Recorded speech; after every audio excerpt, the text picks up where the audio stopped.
Assalamualaikum warahmatullahi wabarakatuh.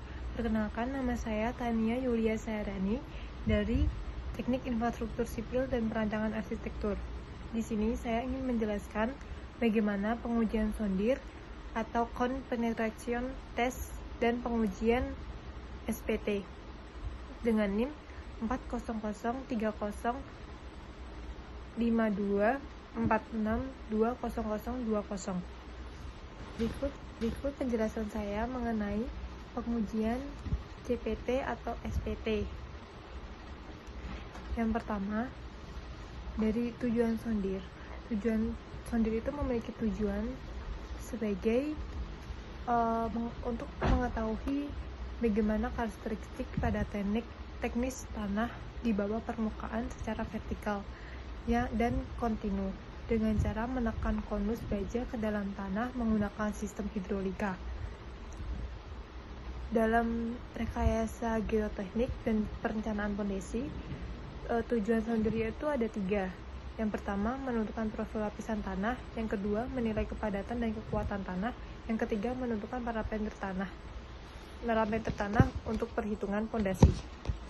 Dan ada data yang diperoleh dari SPT, yaitu Standar Penetration Test, yang terdiri atas uji pemukulan tabung belah dinding tebal di dalam tanah, serta pengukuran jumlah pukulan untuk memasukkan tabung belah sedalam 300 mm secara vertikal. Kemudian, yang kedua ada data SPT. Data yang diperoleh dari pengujian SPT yaitu ada 3. Yang pertama, nilai pukulan N atau SPT foul. Yang kedua, ada sampel tanah hasil sampel tanah asli. Yang ketiga, ada koreksi nilai N. Di sini ada penggunaan data SPT dalam perencanaan pondasi, yaitu untuk menentukan jenis dan kondisi tanah berdasarkan korelasi N dengan deskripsi tanah longsor, longgar, padat, atau lunak. Contoh korelasi empiris yaitu bisa dilihat dari PPT yang saya buat ini. Beberapa ada rumusnya dan dapat menentukan kapasitas dukung tiang.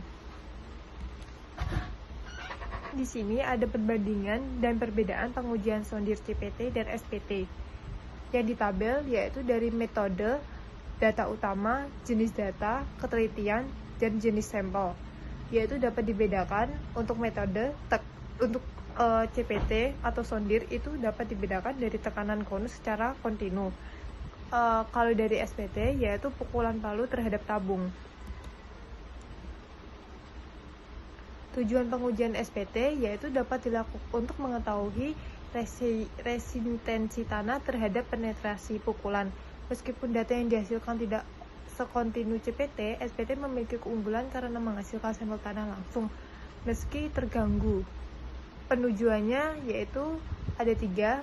Pertama, untuk menentukan kepadatan relatif. Yang kedua, mengambil sampel tanah untuk uji laboratorium. Yang ketiga, menentukan daya dukung tanah secara empiris. Kemudian ada penentuan karakteristik pada perencanaan pondasi.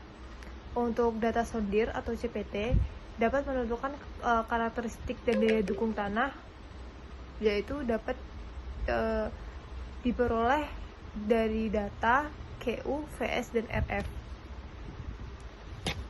Di sini ada penggunaan data SPT untuk menentukan karakteristik dan daya dukung tanah, yaitu nilai N menunjukkan resistensi tanah terhadap penetrasi yang berhubungan langsung dengan kepadatan relatif atau DR untuk pasir dan konsentrasitas untuk lempung. Kesimpulannya dari pengujian sondir CPT itu, yang pertama ada data utama yang diperoleh, yang kedua fungsi dan penggunaan data, yang ketiga kelebihan utamanya adalah hasilnya cepat, kontinu, sangat akurat, dan analisis tanah jenuh. Untuk kesimpulan SPT, yang pertama ada data utama yang diperoleh yaitu nilai pukulan N, SPTN.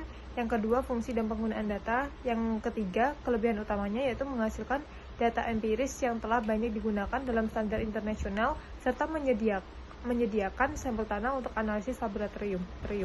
Jelasan dari saya. Terima kasih. Wassalamualaikum warahmatullahi wabarakatuh.